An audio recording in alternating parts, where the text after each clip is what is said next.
हरी आँखें भरी भरी और तुम मुस्कुराने की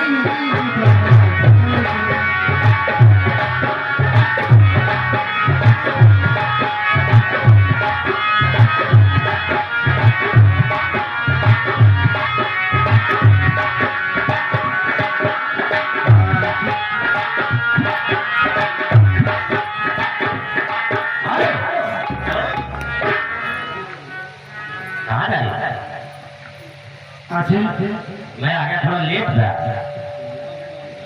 बोलो किसने बुलाया? मैं सबसे किया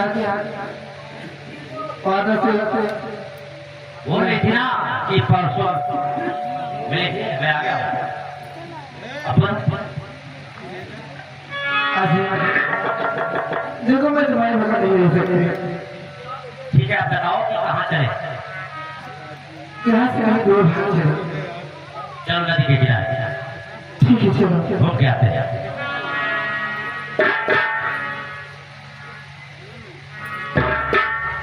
पतझड़ सावन बसंत बहार, एक बरस के मौसम चार, मौसम चार, मौसम चार, पांचवा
देखिए, तुम बोली थी ना नदी के किनारे, नदी के किनारे आ गया। ठीक, आप यहाँ तो जगह ठंडी ठंडी हवाएं, बहुत अच्छा लग रहा है। यहाँ कोई आएगा ना कोई जाएगा, हम दोनों रहे। क्या नहीं? अरे मैंने तुमको चाहा है मेरी मेहरबानी, मैंने तुमको चाहा है मेरी